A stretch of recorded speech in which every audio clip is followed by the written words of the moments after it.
Joe? Hey, what's the idea of sneaking up on me? I'm sorry. Did you get anything yet? No, I missed it again. Oh. I don't know whether it's the satellite or this gear. Well, I still don't see how you expect to hear a satellite. Well, sometime when I got a couple years, I'll try to explain it to you. Well, right now, if you've got a couple of minutes, how about explaining some of this to me? Sure, might as well. Unless the satellite's burned up, it's gone now anyway. What don't you get? Well, I get what it says about molecules, I guess. But what I don't know... Donna? Hi. Hi, how are you? A blank. Well, listen, are you sure you got enough range?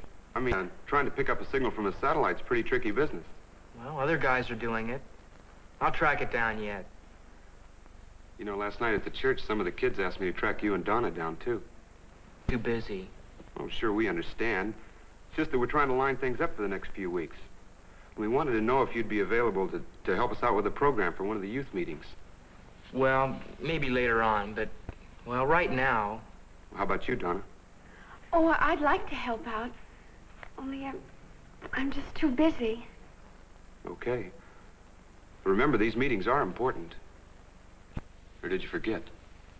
Look, Fred, just between us, this youth fellowship stuff down at the church is just taking up too much time. Too much? Well, and besides, it doesn't mean what it used to. What are you talking about? Well, I've been talking to Sid Thorpe. He's been helping me with this. So? Well, we've been talking about science and religion. I'm just beginning to realize how out of date the church really is. Out of date? Well, and things in the Bible, they don't make sense anymore, not when you look at them scientifically. Well, listen, just because Sid Thorpe happens to be president of the high school science club, that doesn't make him any authority on religion. Well, shouldn't our religious ideas stand up even under a scientific approach? I mean, either a thing is true or it isn't. Well, certainly, but... Listen, Joe, there's some things we just have to accept on faith. That isn't enough for me, Fred. I'm not going to build my future on something I can't prove. Well, will you talk to our youth sponsor, then? Or to the pastor? Look, Fred, we don't have to talk to anybody.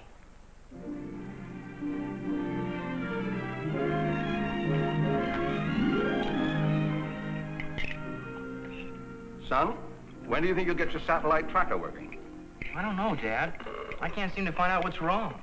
Say, that reminds me. Guess who's coming to town? George Cooper. There was a story about him in the paper. Well, what's bringing him here? Well, it seems he's going to have charge of installing some kind of electronic brain out at the new research center. Too bad he's not still living next door, Joe. I'll bet he could fix you a satellite tracker. Boy, I'll say. He must be pretty old by now. Yes, he's almost 31. Ah, he was quite a character. Remember the time we hired him to hold the garden? And he mixed up a batch of chemicals to try to kill the weeds scientifically? And the smell drove us out of the house for a whole day? Well, he did kill the weeds, and they never came back. Yeah, neither did the grass. Seems such a shame that George, for all his brains, could never accept the fact of God having any part in the universe. I'm so thankful that neither of you ever got to questioning things the way he did. I wonder what happened to his folks after they moved east. All I know is what we've read in the papers about George these past few years. Yes, Dr. George Cooper, eminent scientist. How can a man with a mind like that be so blind to the very creator himself? Well, maybe he found something in his research that made him believe like that. Well, it's probably the same old story. In spite of everything he learned, he missed the main thing. The fear of the Lord is the beginning of all wisdom. A man may know his science, but unless he also knows God as creator and Lord, he's missing the whole purpose of the insights and skills of science. Well, it's time for our devotions.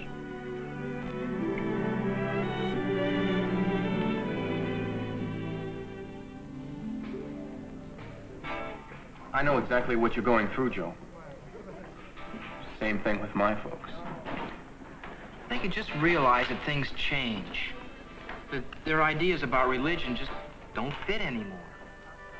Well, you've got to remember, when our folks went to school, they didn't get all the science that we do today. Yeah, Sid, but that doesn't make it any easier to get along with them. If a person doesn't have my parents' old-fashioned kind of faith, they think something's wrong. You still figure you could get this Dr. Cooper to talk to our science club? Oh, sure, I know him. Well, as president of said club, I hereby appoint you a committee of one to invite him. I second the motion. You can't second the motion, you're not a member. Well, I still think it's a good idea, though, about George. Well, you two get George to show up, and I'll see that you're made an honorary member, Donna. Agreed. Hey, I gotta get going. I'll see you around. Don't forget to write George. We'll call the meeting to suit his time. Bye, Sid. Joe, Yeah? I've got a terrific idea. Yeah? Since you're going to write George anyway, supposing that we invite him to stay at our house while he's here. Well, you see, if Mom and Dad could get a chance to talk with him about science. No, I don't think they'd go for it. Well, what have we got to lose by asking? Oh, now, Joe, we've just got to do something to wake our folks up. Oh, chocolate malt, please. So we thought it'd be nice if George could come and stay with us. Yeah, you know, to talk over old times and things. I imagine George will be much too busy to sit around here talking with us. Well, couldn't we at least invite him? I mean, it's the only nice thing to do, and, well, especially since I'm going to write him about speaking to the science club. What do you think, dear? Well, it's up to you, Meg. But the way you've been feeling lately. Oh, I'll help you, Mom, with the meals and things. Well, sure, and I'll pitch in, too. I suppose it is only friendly that we at least extend an invitation. Oh, that's swell, Mama. Don't worry. We'll help out. Oh, we sure will. Well, as long as it's all right with your mother. Well, I'll get a letter off right now, Mom, okay? And you can put in a P.S.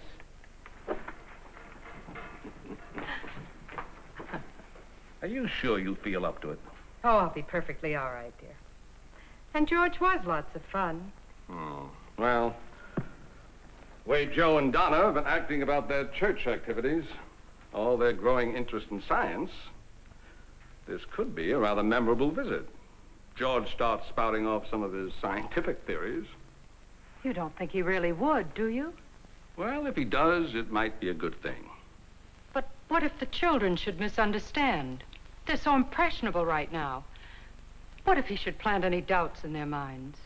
Well, let them talk to George. After all, an honest search for the truth never hurt anyone. We've got to hope that our children have a spiritual foundation that goes deeper than even they realize.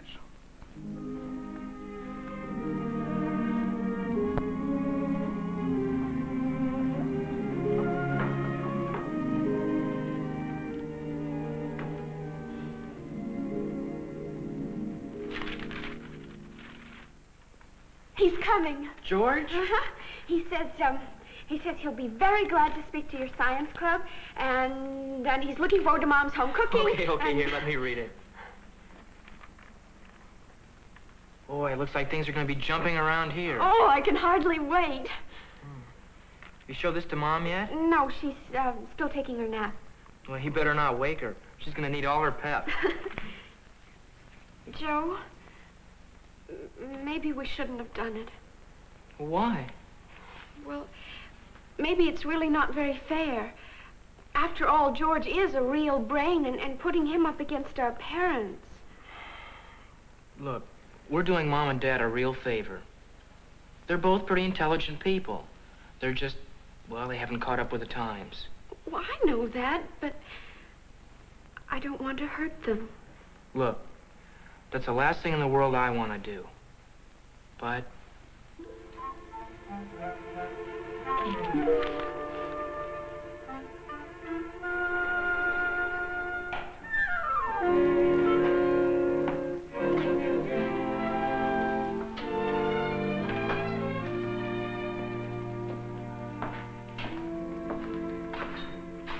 Hey, Joe. Come on over and have a seat. How's the old satellite tracker? getting nowhere fast.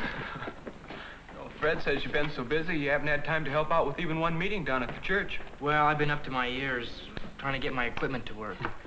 Orange soda, Andy, please. Say, Joe, I was talking to Sid Thorpe after school. He says you're bringing Dr. Cooper over to the science club. Yeah? Who's he? George Cooper is a scientist. He's putting in the electronic brain at the research center. Well, say, he doesn't have any small portable brains for sale, does he? Could sure use one in chemistry.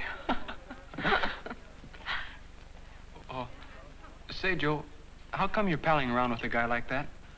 Oh, he used to live next door. In fact, he's going to stay with us while he's in town. With your folks? Why not? Might be interesting.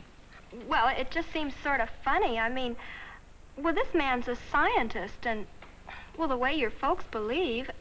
Tell me, Joe, how does he explain away God? Well, why don't you come to the science club meeting? Let him tell you. Okay, I will. Why don't you kids come too? All right. Well, sure. I'd like to ask him a couple questions. I imagine he can handle anything just about anybody can throw at him. Well, hey, whose side you on? Side of truth. Well, what do you mean by that? It's just that I'm in favor of the scientific approach to everything.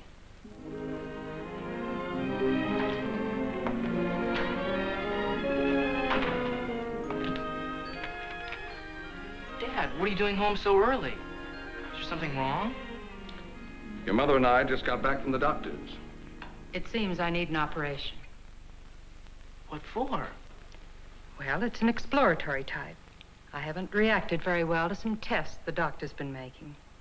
When does it have to be? We don't know for sure. The doctor wants your mother to rest first, go on a special diet. Oh, I'm sorry, Mom. I know you've been tired, but I didn't think it was anything serious. Mom, why don't you go up to bed now? I can take care of dinner and everything. Well, I'll help out, too. Oh, thanks. But I'm not going to fold up and wilt. I just have to take it easy for a while, that's all. Just the same, Meg. You let Joe and Donna take over tonight. Oh, and you better get in touch with George Cooper so he can make other arrangements. Oh, now, Raymond, I'm perfectly all right. And he'll probably be here for only 1 or 2 meals at the most. Now, Meg. Besides, he gets here tomorrow. Now, don't you worry. Well, you know how you feel. Listen, all of you. The Lord's looked out for us so far. And our faith in him has always given us the strength to take things as they've come. So I've no intention now of sitting around worrying about myself. I'm just going to keep right on, putting all my faith in God. He'll help me face this, just the way he's always helped me face everything else.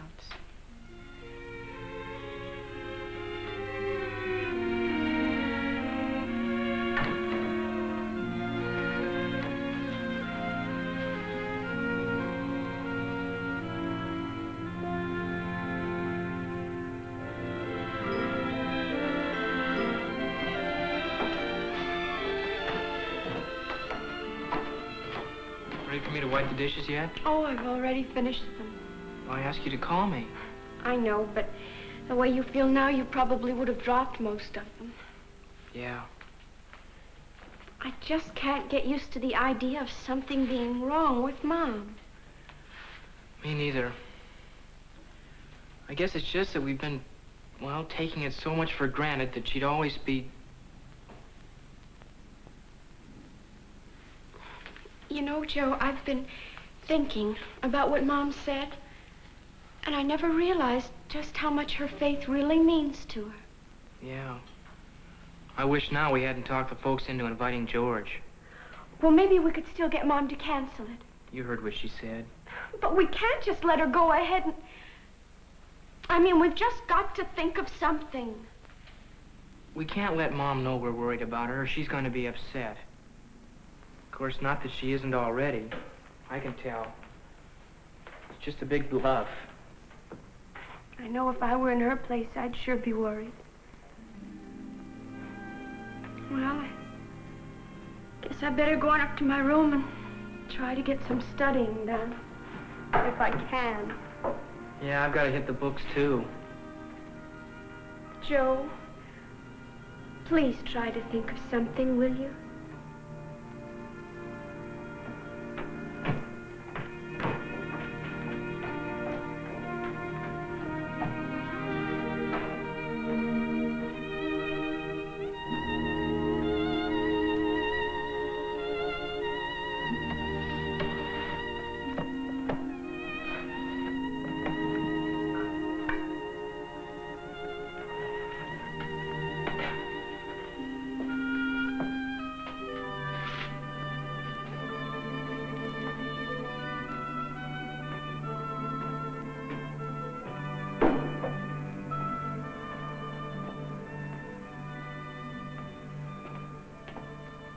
Meg, it's after 10 o'clock.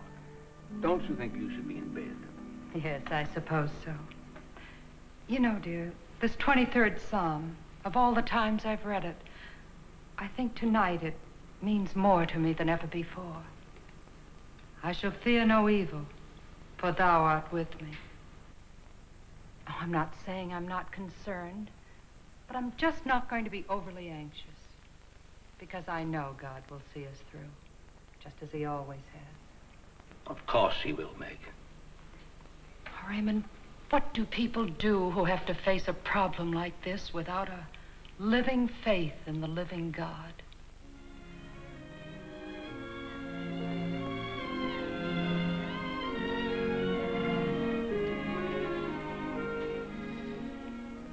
I was so worried about Mom, I just tossed all night long. I don't see how Dad can be so calm about it all. Joe, we've just got to call off George's visit. After what you overheard last night, if he should say something. That's what I've been thinking. Even if Mom's beliefs are old-fashioned, if they're going to help her out. But how would we head George off? Maybe I'd get one of the kids to drive out to the airport and meet him. His plane isn't due till after school anyway, and I could just explain things. Oh, but what are we going to tell Mom about George? Well, we'll cross that bridge when we come to it. Let's get these dishes.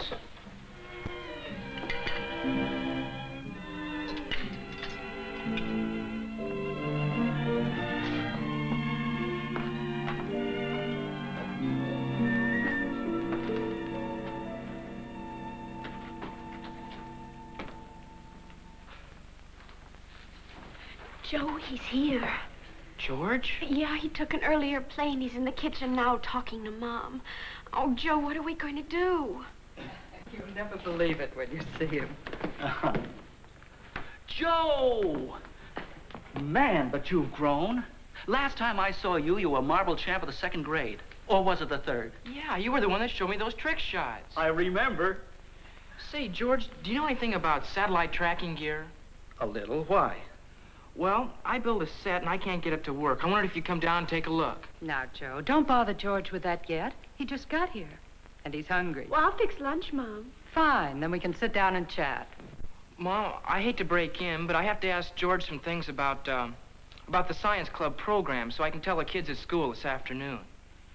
George, would you look at my satellite receiver, just in case? Okay, Joe, sure.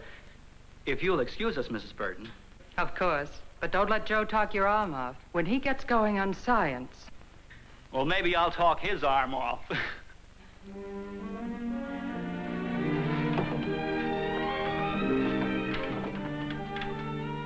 So, that's how it is, George. Even though my family's beliefs are old-fashioned, well, in a way, it's about all that's keeping Mom on an even keel right now. So if you could just sort of play along. Well, that's no problem, Joe. Thanks, George. Don and I knew we could count on you.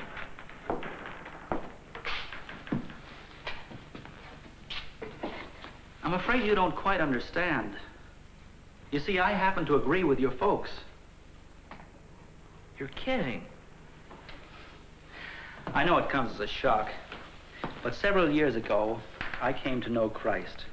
I accepted him as my personal Lord and Savior. I just don't get it. I mean, after the way you've always talked. Well, Joe, the kid scientist who used to live next door has learned a lot of things since he grew up. Well, what about that story in the papers, where you said that science and religion would always be in conflict? Well, they must have left out the rest of what I said. I said there'd be conflict until both sides could see the other's viewpoint and realize that under God, there can be but one ultimate truth. In my opinion, the true scientific approach has strengthened the faith of our fathers. Well, how do you figure that? I'll admit it didn't come easy. As you know, I'd grown up believing that unless I could prove something by a formula or in a test tube or by one of the 5 senses, it had to be rejected. Well, doesn't it? I mean, either a fact is a fact or it isn't. But there can be more than one approach to truth. One of my troubles was that I'd failed to realize that the discovery of the whole truth must come from mankind's total experience, not just from our so-called intellectual approach. I don't quite follow. What I'm saying is that in proving the validity of religious faith, we can't use a slide rule. We have to remember that what a person lives for has just as much reality as, well, as your satellite tracker here.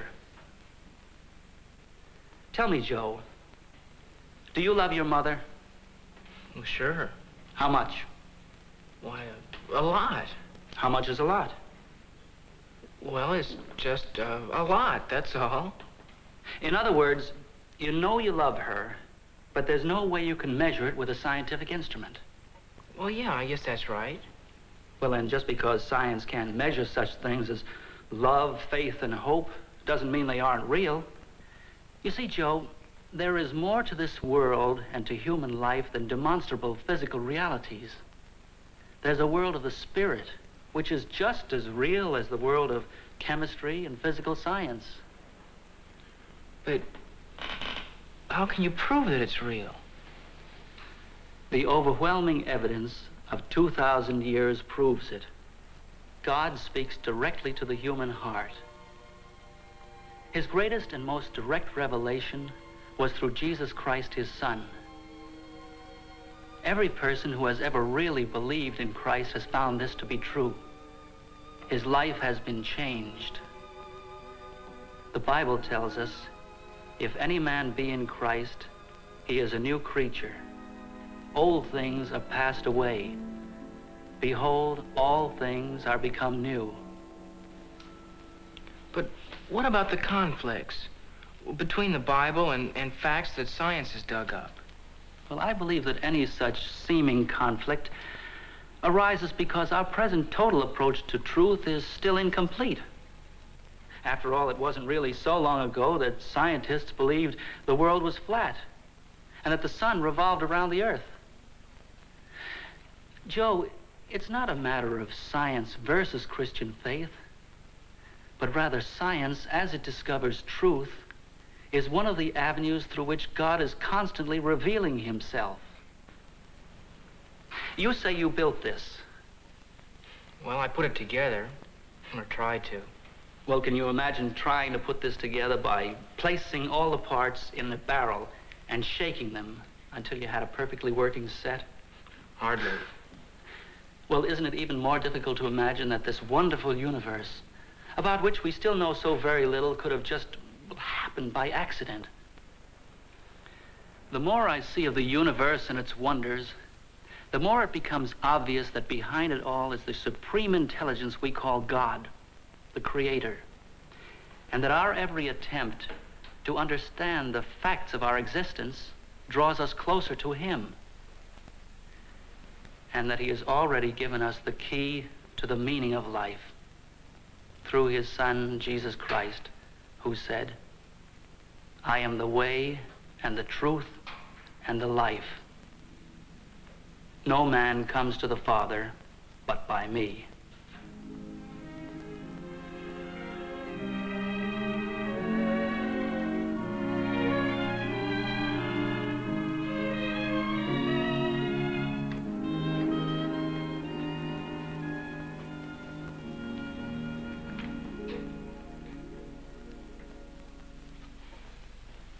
Anything? No, but George guarantees it ought to work now. And all that was wrong was just one little old connection? And a few things that Sid overlooked. I guess Sid overlooked a lot of things. Yeah, I can hardly wait to see Sid's face when he starts in on George tomorrow at the science club meeting. And George gives him a blast of facts. I'm sort of ashamed.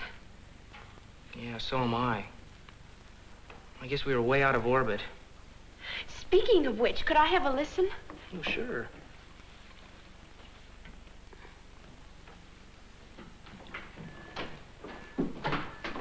Joe, I hear something.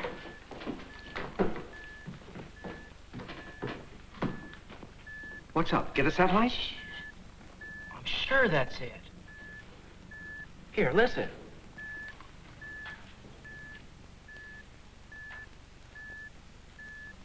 Well, what do you know? Here, Raymond. Yes, sir. I sure hear something. Imagine getting signals from something way out there in space. Boy, it sure is terrific. Good old George. The right connection and presto. Yes, when you get things connected right, you can hear the most wonderful message of all. The one God sent this old world a long time ago.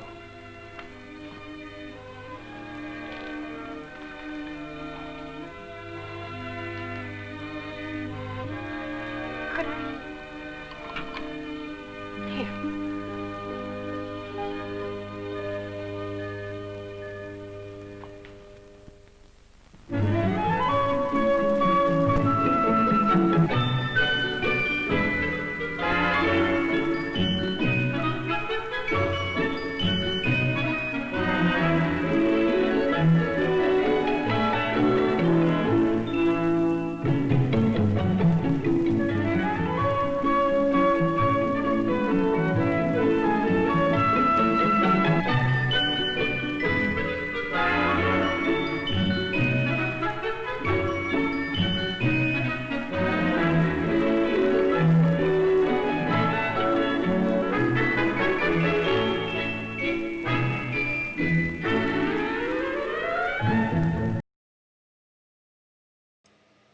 Hello. Hey, I'm Skip Elsheimer. Welcome to the AV Geeks Lunchtime streaming show. That was Teenage Challenge, which was made by Family Films, which was a Christian educational film company who made lots and lots and lots and lots and lots of films that were shown in churches, sometimes schools, and television. We saw a familiar face, at least one familiar face, there might be more. They used a lot of character actors for a lot of their productions, especially ones that were contemporary. And Hayden Rourke played Dr. Bellows on I Dream of Jeannie. Again, flummoxed by science and otherworldly things. So this film was part of a series. There was other ones, Teenage Challenge, which I have a copy of. There's also Teenage Crusade, Teenage Code. There's a couple of others that I've read about. But basically, they're all trying to address the issues that teenagers deal with when it comes to being a teenager and reconciling that with being a Christian. And so there's peer pressure stuff. There's all this other stuff that kind of happens, and this is all, 1950s. So there's not new things, like drugs don't seem to be an issue at that point, and sex doesn't seem to be an issue at that point, and certainly the internet is not an issue at that point. So, but it's, it's just teenagers are rebellious, so how can we recognize that and keep them good Christians? So they're interesting films in that regard. And they used a lot, family films used a lot of television character actors and people that wrote scripts for Hollywood movies and television, etc. So, and I think they actually used some sets, too, as well.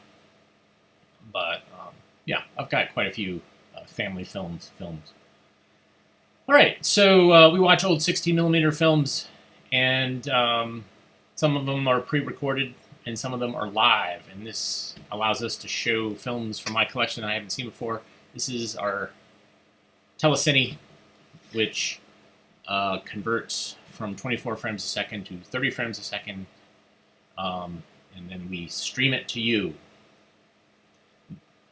via tubes and wires, etc. And what we learned yesterday is that Polish animations bring down the copyright hammer on YouTube. This is the second time that's happened. There was a Mole and the Hedgehog, or no, it was a Mole film, which is also Polish, film Polski, and that also brought it down. So it's those soundtracks. I don't know, somebody has registered those, and normally I get notifications after the fact, and it says like, hey, we're going to put ads on it, you can't monetize it, blah, blah, blah. But this one just shut the entire stream down. So no Disney, no film Polski in the future. I'm sorry, until we are no longer broadcasting on, we figure out some sort of Russian pirate way to do it. Which, might be something by the end of the year we have to do it. Anyways, let's talk more rock. So this is AAA film, Water Skiing on Four Wheels. Enjoy.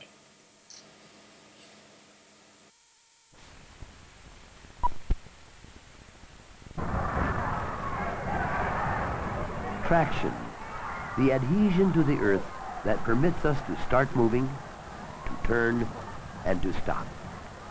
When we lose this traction, well,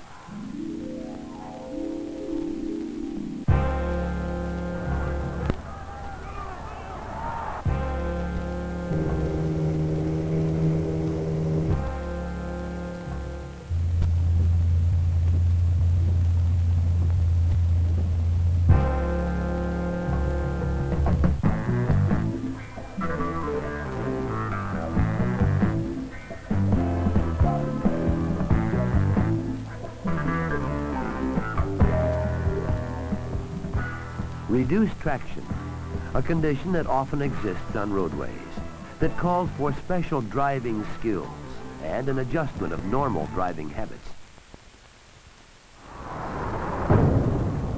Each year in the United States, about 3 million accidents occur on wet roads. At least 35% of these 3 million accidents can be assumed to involve skidding as a primary or secondary cause. There are a number of different situations that can contribute to reduced traction.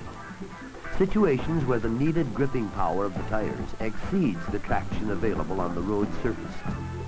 This can result in increased stopping distance, loss of directional stability, and loss of operator control. The tires on your car have a great deal to do with the amount of traction you have. Which of these two cars do you think will stop in the shortest distance on dry pavement? Car number 1 that has radial tires with good tread? Or car number 2 that is equipped with well-worn tires?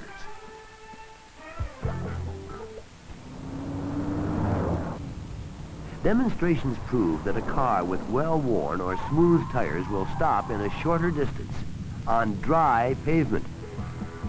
Many people believe that the tread on tires is for traction on dry pavement. Not so. Actually, the tire tread's main job, besides reducing operating temperature to provide longer mileage, is providing traction on wet surfaces. If it were possible to drive only on completely dry pavement, and you didn't care about tread mileage, slick tires would be great. But let's try the same stopping demonstration with the two cars on wet pavement, and you will readily see that slicks or worn treads just don't do the job on wet surfaces. A wet weather weekend and a road race will also prove the reduced traction of slicks on wet surfaces.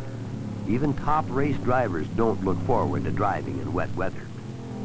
The reason for this is that the slicks float on the water, losing contact with the pavement.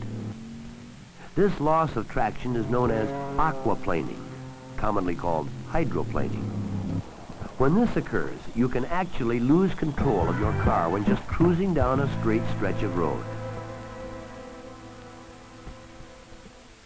Dynamic hydroplaning is the result of water penetrating between tires and the pavement. This causes water pressure, which can raise a portion of the tire off the pavement. The pressure increases with increased vehicle speed until the tire can be completely supported by water and actually be floating. At this point, the driver loses nearly all control. Treaded tires are able to maintain traction between the tire and pavement by channeling the water through the tread grooves.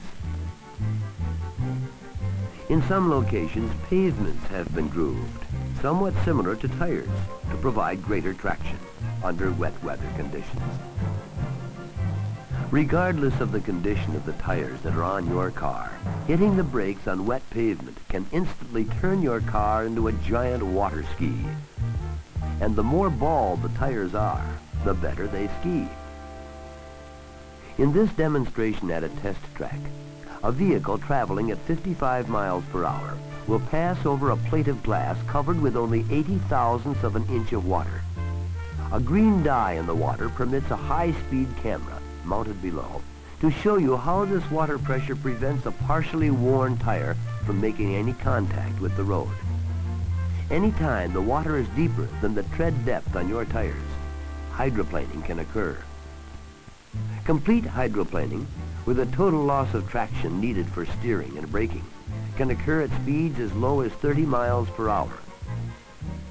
Actually, at even lower speeds, partial hydroplaning occurs, and is a more common happening which can be every bit as dangerous as complete hydroplaning.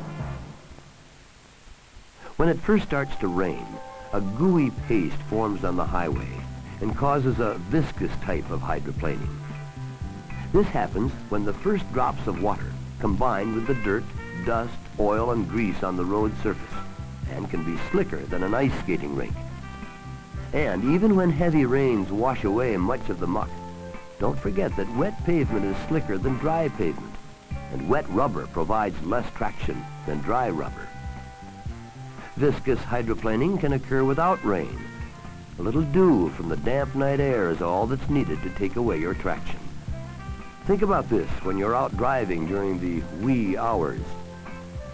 To sum it all up, hydroplaning occurs when the condition of the tire tread, tire inflation pressure, speed of the car, and water depth on the road are combined in such a way that the tire loses contact with the road. And how can you avoid the dangerous and hair-raising experience of hydroplaning into a wild skid? First of all, drive on tires that have an open, wide-groove tread design that lets the water escape quickly and not build up in front of the tires.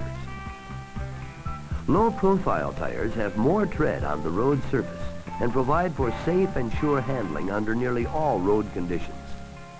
However, with more rubber on a wet road, the tire will more readily get up on top of the water. Some people think that if you let some air out of your tires, you'll get better traction on wet pavement. Actually, it's just the opposite. If you use maximum recommended tire pressure, a car isn't as likely to hydroplane at lower speeds. For example, with only 16 pounds of pressure, your tires could hydroplane at about 41 miles per hour. With 24 pounds of pressure, The hydroplaning speed is increased to over 50 miles per hour. With 32 pounds of pressure, under the same conditions, your tires wouldn't hydroplane until you were traveling over 58 miles per hour. So, use maximum recommended inflation for safer driving on wet pavement. Also, try to match your tires so that those with similar tread groove depth are on the same axle. If you do hydroplane, you may as well do it straight ahead. The most important rule to follow when driving under any reduced traction situation is to reduce your speed to fit the road conditions, so you can control your vehicle during all driving maneuvers. Consider that the entire stopping and turning control of several thousand pounds is dependent on only 4 contact areas with the road, each about the size of a man's hand. The faster you drive, the less traction and control you have. Be a smooth driver. Try to maintain an even speed and steady path of travel. Any increase or decrease in speed, or any change in direction, may well result in a skid. The more abruptly you make any of these changes, the more likely you are to skid. If the steering wheel begins to feel loose, or your tires make a slushing sound, your tires are starting to hydroplane. This is the time to gradually let up on the accelerator and stay away from the brakes. Watch for standing water or puddles, especially on curves. When you see patches of water, or the water is deep enough to cover the unevenness of the pavement, assume that there's enough for hydroplaning. Drive toward the center of the road, where it is normally higher and the water not as deep. This also keeps you away from the shoulders that are often soft and muddy. Deep water should be avoided if possible. If you must cross a deep area, drive at a slow, steady speed to avoid water pileup in front of the vehicle, which could drown out your ignition. Apply gentle and steady brake pressure with the left foot to help prevent the brakes from getting wet. When you are out of the deep water, check your brakes. If they need drying, depress the brakes gently for a few seconds with your left foot while accelerating. Tire wipes are the tracks left on wet pavement by a vehicle in front of you. Drive in these tire wipes, and you'll have a drier surface and better traction. In all cases of reduced traction, allow a greater space cushion between your car and other vehicles, both to the side and front. Remember our stopping demonstration? Even the car with new radial tires took almost twice as much stopping distance on wet pavement as on dry pavement. Passing is one of the most critical maneuvers we make, even when road conditions are ideal. When you have reduced traction, allow a greater than normal space between you and oncoming traffic. And above all, be patient. Wait until road and traffic conditions will allow you to pass safely. And remember, when you start through an intersection or enter a roadway, you need more time to make the move. Whatever the cause of reduced traction might be, all drivers sooner or later experience a loss of traction and skidding action of their car. If your car does begin to skid, remember to steer in the direction that you want the front of the car to go. To straighten the car, when the rear of the car slides left, turn the steering wheel left. If the rear fishtails right in overcorrecting, to straighten the car, turn the steering wheel right. For the safest stop on a reduced traction surface, keep a firm grip on the steering wheel and gently pump the brakes in rapid succession. Make steering corrections when you let up on the brake. Whenever you're on any roadway during conditions of reduced traction, throw out the anchor and reduce your speed. Increase the amount of space cushion between you and other traffic. Do everything gently. Remember, all of the other drivers on the road are also trying to keep control of their cars under slippery conditions. The loss of control by one driver can affect the safety of many others. So, knowing the condition of your tires, learning to judge road conditions, and controlling your speed can keep you from the potentially dangerous practice of water skiing on 4 wheels.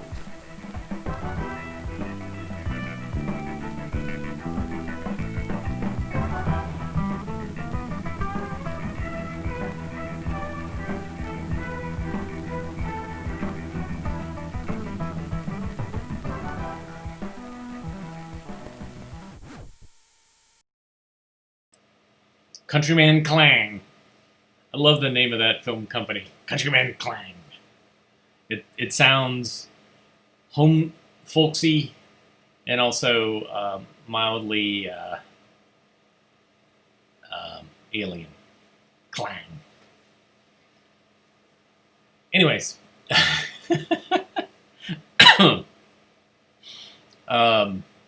Beautiful 70s cars skidding out of control. I'm sure there is a fetish for that. I think there's a whole book that talks about that. A J.G. Ballard book talks about car crashes, the sexuality of it. Great film. Speaking of the 70s, all that stuff that you saw was in feet. What if it was in meters? This film looks to our future, our glorious future, in metric. And I was very excited as a child to learn metric and to hopefully adopt metric because the other measurements that we had were so arcane and really didn't make any sense. And metric just made so much more sense. And of course, I was very disappointed. So here's Metric America.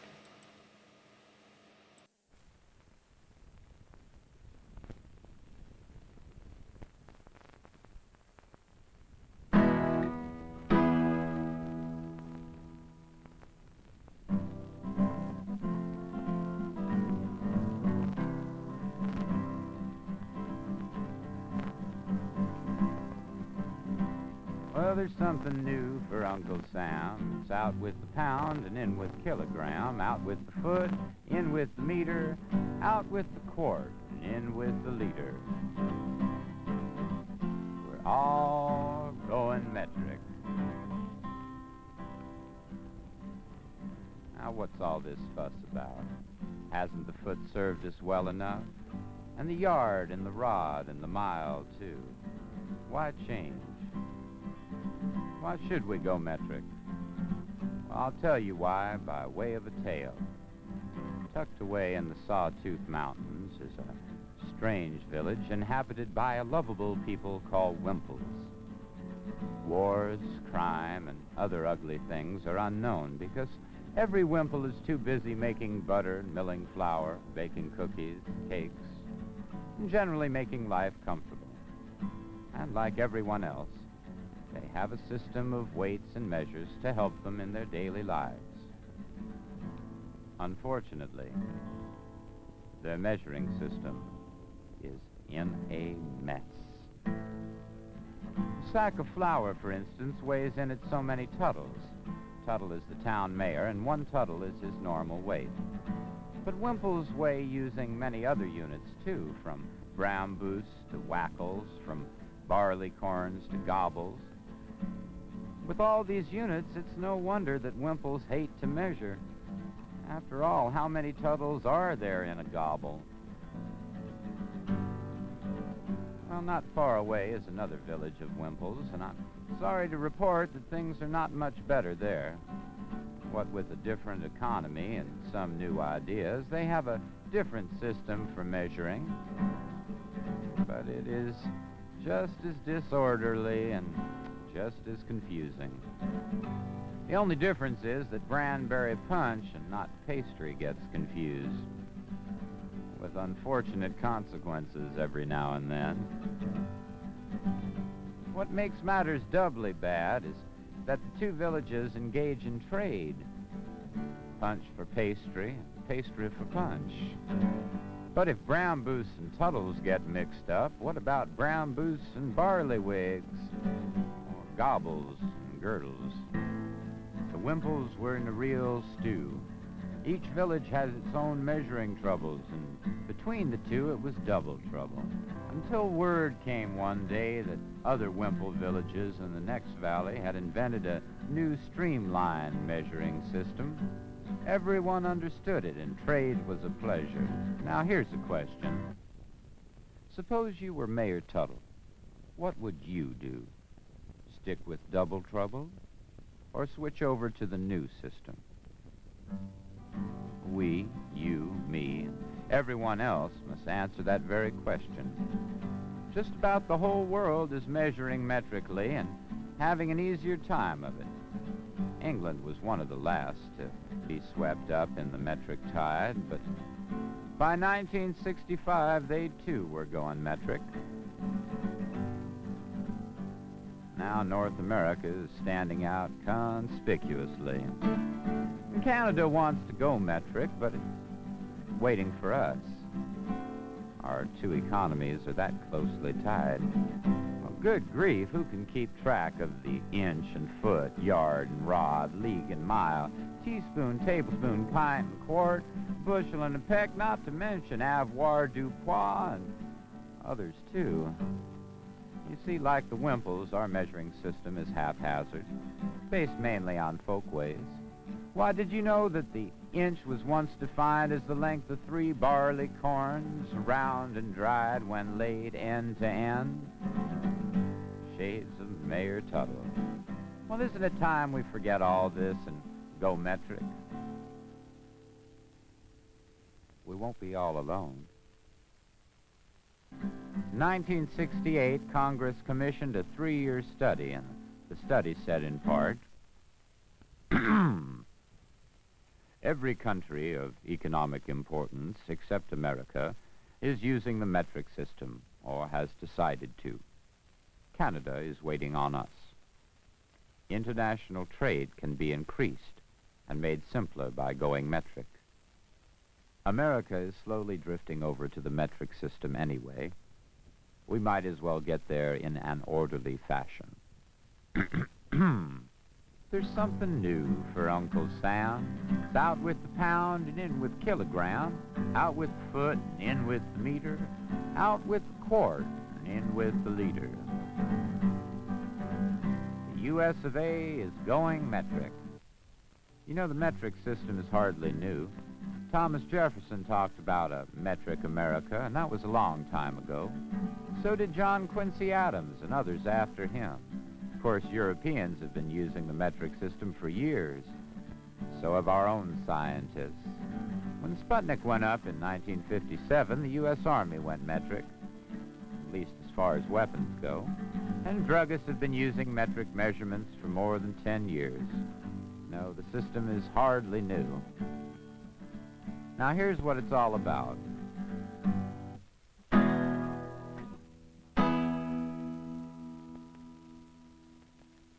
The meter. We have measured length in inches, feet, yards, fathoms, rods, and miles. But now we can simplify and work with the meter. 1 meter is just a shade over 1 yard. 39.37 inches, to be exact. For longer lengths, add kilo to meter and you get kilometer. Kilo means 1,000, so a kilometer is 1,000 meters. Incidentally, a kilometer is about 6/10 of a mile.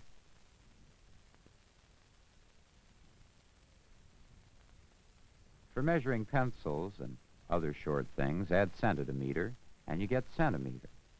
Centi means 1/100th. So 100 centimeters makes a meter. 1 centimeter is a bit less than a half an inch. For really short lengths, add milli to meter, and you get millimeter. Milli means 1,000th. So 1,000 millimeters make a meter. And that's all. The meter is where it all begins. The kilometer is useful in measuring long distance, being 1,000 times as long. For short lengths, you use the centimeter, 1/100th of a meter. Or the millimeter, 1,000th of a meter. Then all you have to do is know how to multiply and divide by tens. So the meter is fundamental in measuring lengths. What about volume?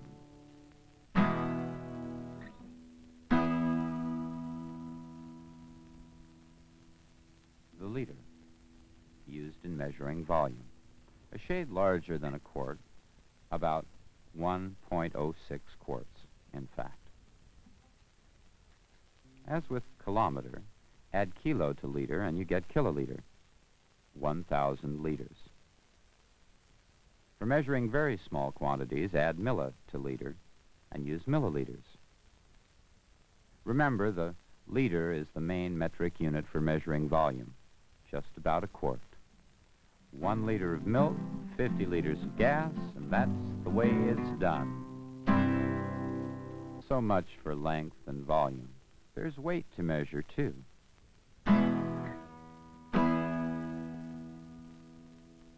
The kilogram, used to measure metric weight.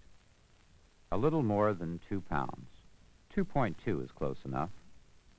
The kilogram is good for weighing meat and people and trucks and anything that's not too light. Otherwise, take off kilo and what's left? The gram, of course. 1,000th of a kilogram. The gram is heavier than a pin, but lighter than a dime. If the gram is too heavy, which it rarely is, there's always the milligram, used by druggists and folks like that. Length, volume, weight. What's left to measure? Temperature.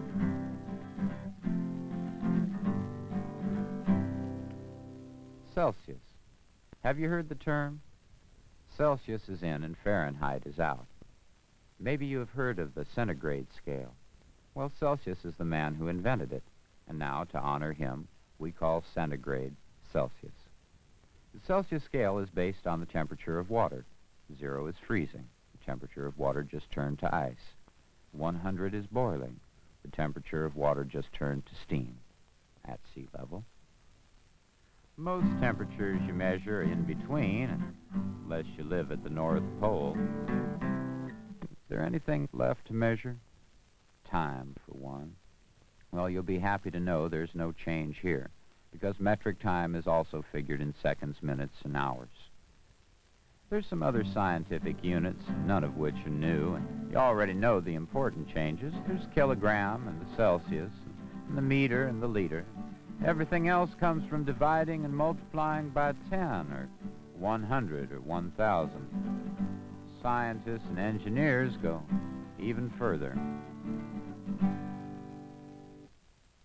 So how will this metric change take place? Not all at once, not overnight, but slowly over the next 10 years. There are two kinds of changes to be reckoned with: measuring changes and changes in hardware. Measuring changes are easier. It's a matter of education in the schools, relabeling package goods, revising roadside signs, and so on. It'll take time, there's no denying. Well, for example, the post office will have to call in more than 300,000 customary small letter scales and issue metric ones instead. But it will all be by schedule, and one day the work's all through and postage will be by the gram. Apples and oranges by the kilogram. Hardware changes will be tougher to make, and they will take a lot more time. Everything from the common milk carton to dimensions of lumber to sizes of bolts to diameters of tires will have to be redesigned. But not all at once. Present packages can be filled with metric amount until they have to be redesigned for other reasons. Many machines can easily be converted. If not, metric replacements can wait until the old ones retire. Some industries, like the bearing industry, is already metric. Now, all these changes are very important. Metric countries are standardizing all their manufactured goods. That means an English nut will fit a German bolt, and a Japanese strike plate will fit a Russian switch, and an Australian gear will fit an English car. Very efficient instead of countless different sizes. There are only just a few, and they're interchangeable. Result? Increased international trade. Now you tell me, will the Chinese buy an American wrench if they don't fit metric bolts? Will the French buy American doors if they get them in a jam? Will Lithuanians buy U.S. presses if the only replacement parts that fit are American, and it takes 2 years to get them? Not likely. Standardization, that's the key, and it's all expressed in metric terms. So we'll have to change if we want our share of international trade. And we do. Whatever it costs to make this change is small compared with the new business that will come our way. Of course, some things will never change. It makes no sense to relay every railroad track just to make them a standard metric distance apart. Printers will still measure in picas and astronomers in light years because these units are convenient, even though they're not official, metrically speaking. Some measures will never change, but the majority certainly will. So will many sayings. A pinch to grow an inch will become a pinch to grow 2.54 centimeters. What happens to an ounce of prevention is worth a pound of cure. I'm afraid the Indianapolis 500 becomes the Indy 830, and I won't even tackle the 10-gallon hat.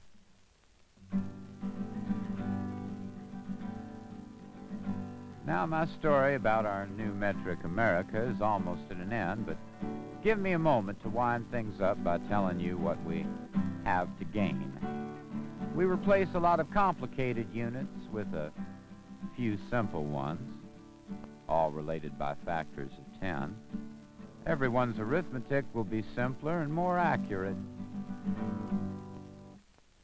Did you know that the aerospace industry can save over $50 million a year in calculating time alone, according to one official? The hardware changeover will give many industries a chance to clean house. For instance, 116 screw thread sizes are being reduced to 25. And America's share of international trade can increase dramatically through standardization. So, like I said, there's something new for Uncle Sam. It's out with the pound and in with the kilogram, out with the foot and in with the meter, out with the quart, in with the liter.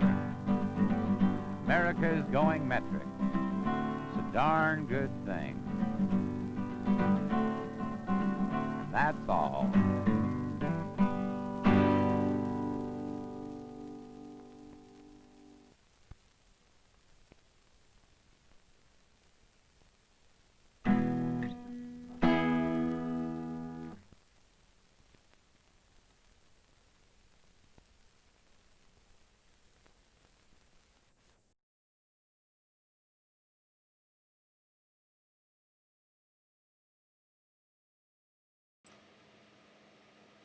So folksy.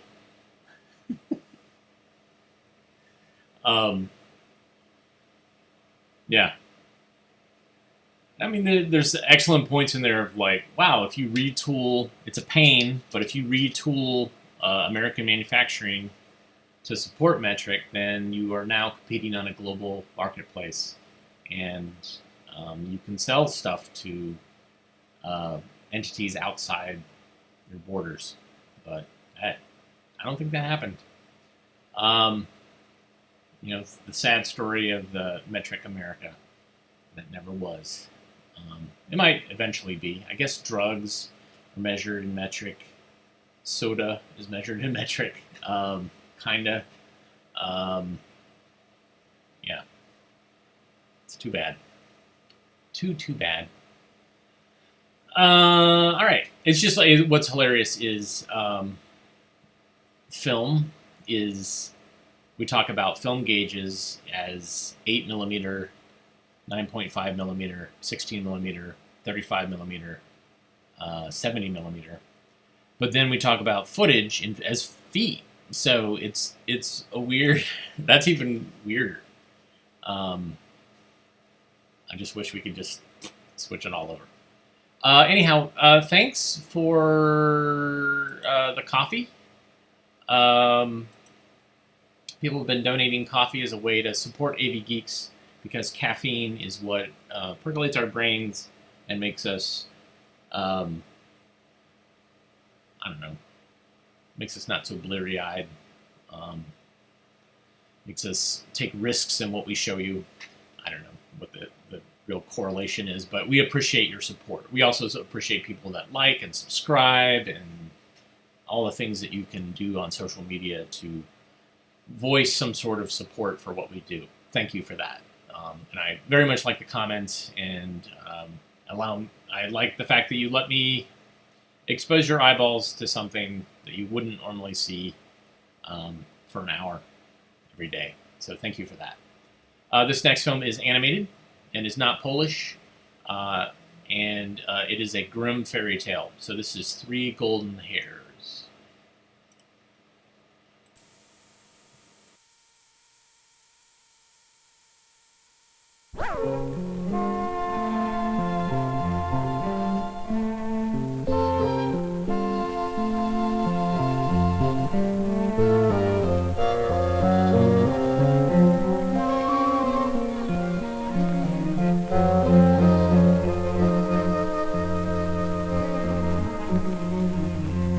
Once upon a time, a beautiful little girl was born to a poor man and his wife. A wise old woman in the village saw the baby and said, "This child is specially blessed. She will always be lucky, and when she is 18, she will be queen of the land." It happened that the real queen heard about the prophecy. I am the queen. There can be no other.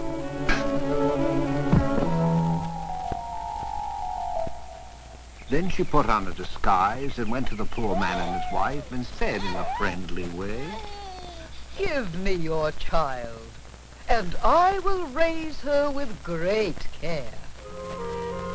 The queen offered them a bag of gold, and the poor parents gave up their loved child, believing that no real harm could ever come to her.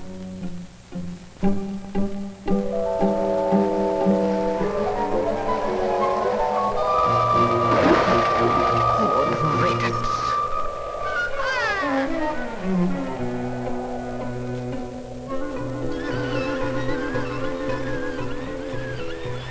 The baby floated gently down the river to a mill. The good miller and his wife were delighted with the little girl and raised her as their own daughter. She was a kind, clever child, and they blessed the day that they found her. 18 years later, the queen was traveling to a great ball in the next kingdom when a thunderstorm broke loose, forcing her to take shelter in a nearby mill. The miller and his wife were honored to have the queen in their house, and they had their adopted child serve her tea. Is this lovely girl your daughter? We think of her as our daughter, even though she is not our own. 18 years ago, I pulled her from the water when she was only a baby. What? At once, the queen realized that this was the very child whom she thought she drowned, and she wanted to get rid of the girl. Could your daughter take a letter to the king for me? It would be our honor. Dear King, she wrote, when this young woman arrives at the castle, kill her at once, for she is a wicked witch from your queen. The journey was long, and when darkness fell, the girl became lost in the forest. After many hours of wandering, she saw a light in the house. She knocked at the door, and an old woman opened. This is a robber's house. Go away before they come home and do you harm. I must deliver a letter to the king. I'm lost and tired. Please help me. The old woman was curious about the letter, so she took the girl in and fed her and put her to bed. When the robbers returned, at first they were angry with the old woman. Then they too became curious about the letter. They opened it and read it. That queen is tricking this young woman. Let's fix the mean old thing. the leader sat down and wrote another letter. Dear King, when this young woman arrives at the castle, marry her to our son. Do not wait for my return. From your queen. The leader burned the first letter and put the second in its place as the young woman slept. In the morning, she thanked her hosts and left for the castle, where she delivered the robber's letter. The king thought it strange that the queen would not want to be at the prince's wedding, but she must have her reasons, he thought, and he had the marriage performed. When the queen returned, she saw that her plan had gone wrong, and she decided to get rid of the new princess in some other way. You must prove to me that you truly love my son. Go find the devil and bring back 3 golden hairs from his beard. The princess took a horse and wagon and started out. Soon she came to a town where the guard asked her, "Who are you and what do you know?" I know everything. Then tell me why our fountain, which used to pour forth red wine, now doesn't even give water. I shall tell you when I return. In the next town, the guard asked her, "Who are you and what do you know?" I know everything. Then tell me why our apple tree, which used to bear golden apples, now doesn't even have leaves. I shall tell you when I return. At last she came to a river and asked a ferryman to take her across. "Who are you and what do you know?" I know everything. Then tell me why I must ferry back and forth, and never be relieved. I shall tell you when I return. After a while, she came to the devil's house. He was not at home, but his grandmother greeted her. You are so young and beautiful. Go away or the devil will harm you. I have come to get 3 golden hairs from his beard, and I have 3 questions to ask. She told her questions to the old woman. In that case, stay, but I shall have to use my magic to hide you from the devil. She thought for a moment, and then changed the princess into an owl.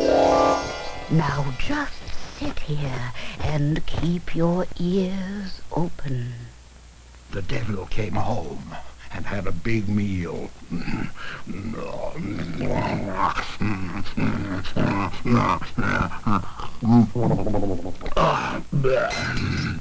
As usual, he sat down to drink some wine and listen to his grandmother's tales. They made him sleepy.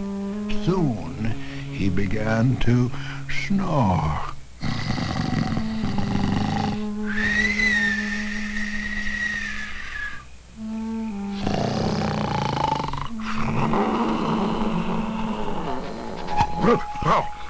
What is it? I dreamed about a fountain. It used to give red wine, but not anymore. Why? Because a frog sits at the bottom of the fountain.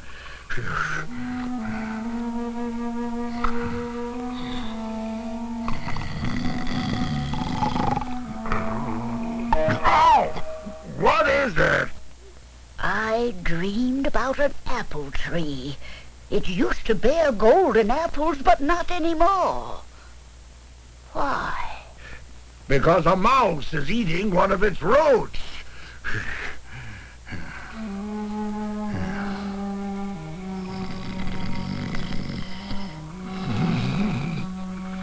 No! What is it now? I dreamed about a ferryman. He goes back and forth, and no one ever relieves him. What should he do? Give the oar to the next passenger and run. Now leave me alone or I'll...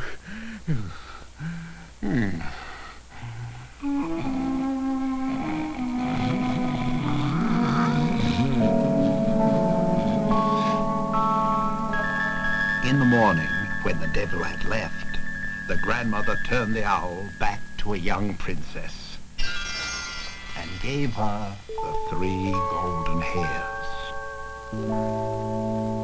Leave quickly. You have the answers.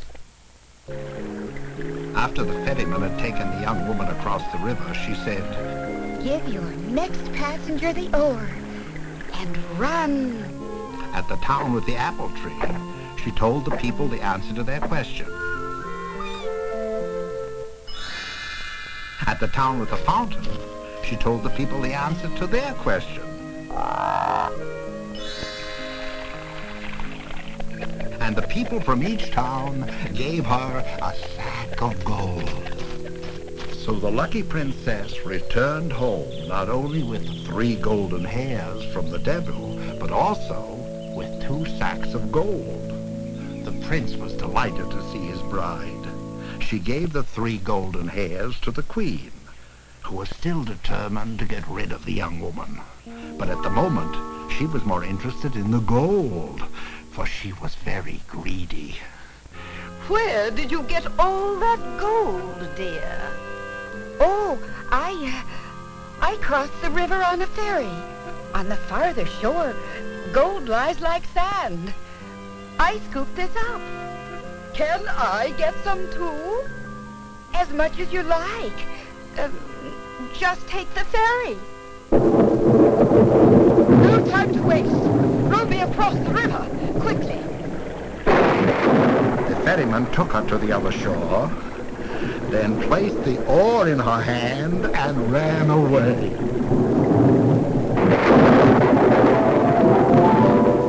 And there the queen has been condemned to row back and forth, ever since. So, since the old queen had disappeared, things happened just as the wise old village woman had predicted 18 years before. The good luck child became queen. She was just and generous to her people, and they loved her. The old queen had been hated by everyone. No one missed her at all, and no one ever tried to find out what had become of her.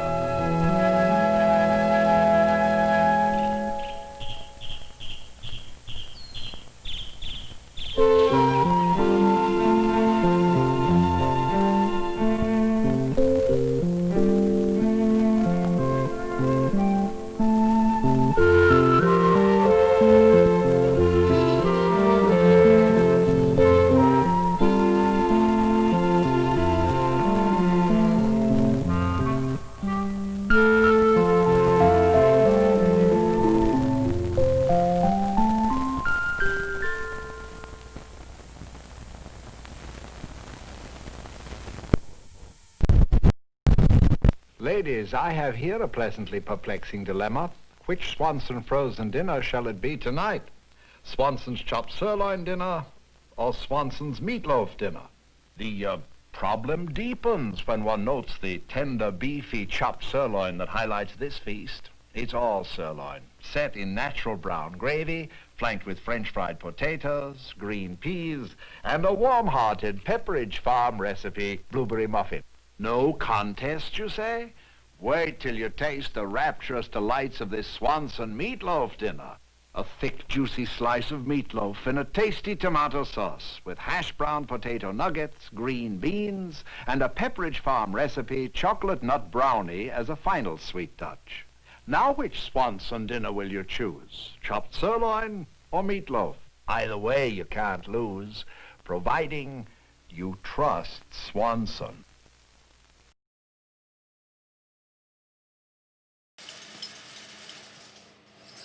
So Hans Conrad, great voice actor, June Foray as well, of course. They have both shown up on things I've shown. I know I showed that Swanson TV dinner commercial in the past on here, but I wanted to show it again just so you could put a face with the voice. I don't have any live June foray. I'm sure she must have done some acting work where you actually see her, but I have not. I don't have anything that I know of. But Hans Conrad, he plays the Mad Hatter in a film I have called Alphabet Conspiracy, which is a Bell Science series film about language and communication. And he also does lots and lots of voices. So the company that made this last film is, boy, I am going to butcher it. It's Bosisto. It's an animator. And they did a series of films. One is called The Youth Who Wanted to Shiver, which also features Hans Conrad and June Foray. The Well. Hans is a voice in Green Eggs and Ham. And I have countless other things that he's in as I look in my database. Most notably, a film that I used to have a copy of that I got in this collection that I traded with somebody who kind of basically went in on a collection with me was The 5,000 Fingers of Dr. T. He plays Dr. T, and that is a great film. That is a Dr. Seuss scripted film, and it's a musical, and it is over the top. Big fan of that film. Anyways, thanks everybody for tuning in today. Very much, as I said before, like you guys, I like showing films to you. This is kind of what I do. That kind of makes my day normal. And so thank you for giving me that opportunity. Again, like us, buy us coffee, go to avgeeks.com. Share this with other people, at the very least. I'm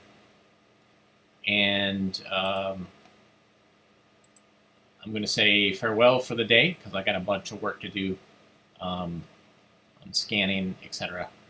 But I'll be back tomorrow. This is what usually shows up in film cans is notes. Normally they're not so nice, but please rewind tends to show up a lot, or please don't rewind. Love each other, but there's never a don't love each other. So everybody have a good rest of the day, and I will see you tomorrow. Take care.